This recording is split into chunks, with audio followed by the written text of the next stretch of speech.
എല്ലാവർക്കും സുഖമാണെന്ന് വിശ്വസിക്കുന്നു. സംസ്ഥാനത്ത് വീണ്ടും സംസ്ഥാന സർക്കാരിന്റെ 1000 രൂപ വിതരണം ആരംഭിച്ചു. കണക്ട് ടു വർക്ക് സ്കോളർഷിപ്പ് 1000 രൂപയാണ് ഈ മാസത്തേത് വിതരണം ആരംഭിച്ചത്. ചില ആളുകൾക്ക് 2 മാസത്തെ ആയി 2000 രൂപ ലഭിച്ചിട്ടുണ്ട്.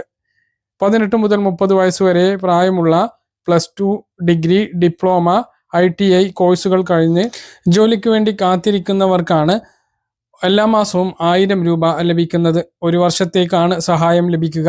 ഇതിന്റെ 3ാമത്തെയും 4ാമത്തെയും വിതരണമാണ് ഇപ്പോൾ നടന്നുകൊണ്ടിരിക്കുന്നത്. 3ാമത്തേത് വിതരണം ചെയ്തപ്പോൾ ലഭിക്കാത്ത ആളുകൾക്കാണ് 3ാമത്തേത് ഇപ്പോൾ 4ാമത്തേതിനോടൊപ്പം 2000 രൂപ ലഭിക്കുന്നത്. അല്ലാത്ത ആളുകൾക്ക് 1000 രൂപയാണ്. ഇതിനു പുറമെ സ്ത്രീ സുരക്ഷ 1000 രൂപയുടെ വിതരണം അടുത്ത ആഴ്ച ഉണ്ടാകും എന്നുള്ളതാണ് വിവരം. നേരത്തെ തന്നെ പെരുമാറ്റച്ചട്ടം നിലവിൽ വരുന്നതിന് മുമ്പ് സംസ്ഥാന സർക്കാർ എല്ലാ ഉത്തരവുകളും ഇറക്കി വെച്ചിരുന്നു.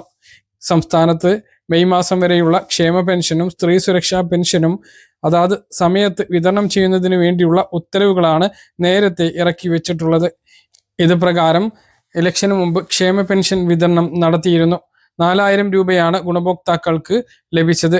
കയ്യിൽ 2 മാസത്തേത് ഒരുമിച്ചും ബാങ്ക് അക്കൗണ്ടുകളിലേക്ക് 2 തവണയുമായി ക്ഷേമ പെൻഷൻ എത്തി. സ്ത്രീ സുരക്ഷാ പെൻഷൻ അതേസമയം 9ാം തീയതിക്ക് മുമ്പ് ലഭിക്കും എന്ന് കരുതിയിരുന്നു എങ്കിലും തുക ലഭിച്ചില്ല. അടുത്ത സ്ത്രീ സുരക്ഷാ പെൻഷൻ 1000 രൂപ അടുത്ത ആഴ്ച വിതരണം ഉണ്ടാകും.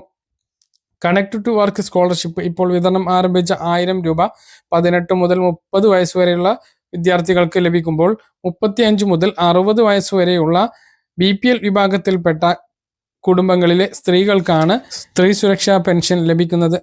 നിലവിൽ സംസ്ഥാനത്ത് 32 ലക്ഷം ഗുണഭോക്താക്കൾ ഇതിന് അർഹതയുണ്ട് എങ്കിലും 20 ലക്ഷത്തോളം പേർ മാത്രമാണ് അപേക്ഷിച്ചിട്ടുള്ളത്. 18 ലക്ഷത്തോളം ആളുകൾക്ക് മാത്രമാണ് ഇത് ലഭിക്കുന്നത്. 82ഓളം അപേക്ഷകൾ റിജക്റ്റായ സാഹചര്യം ഉണ്ടായിരുന്നു.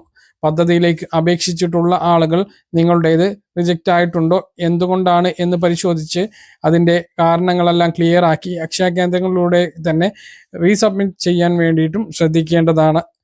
സംസ്ഥാനത്ത് പെൻഷൻ ഇനി പുതിയ സർക്കാർ അധികാരത്തിൽ വന്നാൽ 3000 ആക്കും 5 വർഷം കൊണ്ട് എന്ന് പറഞ്ഞിട്ടുണ്ട്. എല്ലാ മുന്നണികളും പറഞ്ഞ കാര്യമാണത്.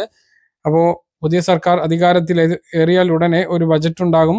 അതിൽ 200 രൂപ വർദ്ധിപ്പിക്കുമോ എന്നുള്ളതും നമ്മൾ ആകാംക്ഷയോടെ കാത്തിരിക്കുകയാണ്. അങ്ങനെയെങ്കിൽ 2200 ആദ്യമാകും, പിന്നെ അടുത്ത വർഷം 2400, അങ്ങനെ 5 വർഷം കൊണ്ട് 3000 ആകും. അങ്ങനെയായിരിക്കും പെൻഷൻ വർധനവ് ഉണ്ടാകുക. അതോ ഈ സർക്കാർ ഇപ്പോൾ ചെയ്തതുപോലെ 1600-ൽ ഒരു വർധനവും വരുത്താതെ അവസാന സമയത്ത് മാത്രം വർദ്ധിപ്പിക്കുകയായിരിക്കുമോ എന്നുള്ളതും നമ്മൾ കാത്തിരുന്ന് കാണേണ്ട കാര്യമാണ്. ഇപ്പോൾ സംസ്ഥാനത്ത് കണക്ട് ടു വർക്ക് സ്കോളർഷിപ്പ് 1000 ആണ് വിതരണം ആരംഭിച്ചത്. കാര്യങ്ങൾ കൃത്യമായിട്ട് മനസ്സിലാണെന്ന് വരുന്നു. ഇതുപോലെ ഇൻഫർമേഷൻ ലഭിക്കാൻ ചാനൽ സബ്സ്ക്രൈബ് ചെയ്യുക, ബെൽ ഐക്കൺ എനേബിൾ ചെയ്ത് വെക്കുക. മറ്റൊരു വീഡിയോ നമുക്ക് കാണാം. ദൂരേക്കും ബൈ.